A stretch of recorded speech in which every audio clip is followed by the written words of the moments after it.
আজি হৈছে বিশ্ব শনিকৰ শ্ৰী শ্ৰী বিশ্বকৰ্মা পূজা আৰু পূজালৈ যাম বুলি ৰাতিপুৱা সোনকালে গা পা ধুই ৰেডি হৈছোঁ আৰু যিহেতু নিজৰ কৰ্মস্থলীলৈকে যাম তাত পূজা পাতিছে আৰু যোৱাৰ আগতে ঘৰৰ কামখিনি কৰি উঠি ঘৰতে চাকি ধূপ জ্বলাই শৰাইও আগবঢ়ালোঁ আৰু প্ৰত্যেক বছৰে এনেদৰে ঘৰতো শৰাই আগবঢ়াওঁ।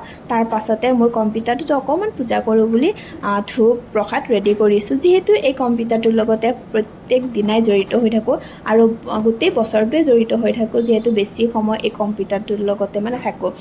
গতিকে চাকি ধূপ জ্বলালোঁ, জ্বলাই ভাবিছোঁ যে গোটেই বছৰটো যেন কম্পিউটাৰটো ভালে ভালে চলি থাকে। আৰু ঘৰৰ কামখিনি কৰি উঠি ভণ্টি আৰু মই ওলাই আহিলোঁ পূজালৈ যাওঁ বুলি আৰু দেখা পালোঁ আহি ইমান বেছি ৰ'দ, গৰমটোতো আছে, একদম কাঢ়া ৰ'দ দিছে আৰু আহিয়ে ৰাস্তাত বহুত টাইম ৰখিব লগা হ'ল, গাড়ীও নাই আৰু বিশ্বকৰ্মা পূজাটো গাড়ী কমেই থাকে।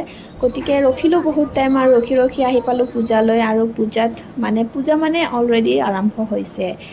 গতিকে সকলোৱে আমি পূজা কৰিলোঁ, প্ৰসাদ খালোঁ, চাহ খালোঁ, খাই উঠি আমি এইবাৰ খিচিৰি খাব লৈছোঁ আৰু পূজা বুলি ক'লেতো খিচিৰি মেইন, যিমানে তাত খিচিৰি খাই আমি এতিয়া বেলেগ ঠাই এটালৈ আহিলোঁ আৰু ইয়াতো পূজা চলিছিলে, বিশ্বকৰ্মা পূজা, আৰু এইটো এটা প্ৰেছে হয় য'ত মই আগতে জব কৰিছিলোঁ আৰু ইয়াতে ইস্কন মন্দিৰৰ পৰা প্ৰভুসকলে আহি নাম প্ৰসংগ কৰিলে আৰু ইয়াৰে যি প্ৰসাদ আছে সেই প্ৰসাদখিনিও ইস্কন মন্দিৰৰ পৰাই অনা হয় বনাই কিনে। গতিকে ইয়াৰে প্ৰসাদখিনি খিচিৰিখিনি বহুত বেছি স্পেচিয়েল হয়।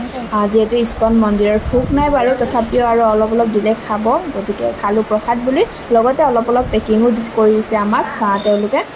গতিকে এয়া হৈছে সন্ধিয়াৰ পৰিৱেশ বিশ্বকৰ্মা পূজাৰ।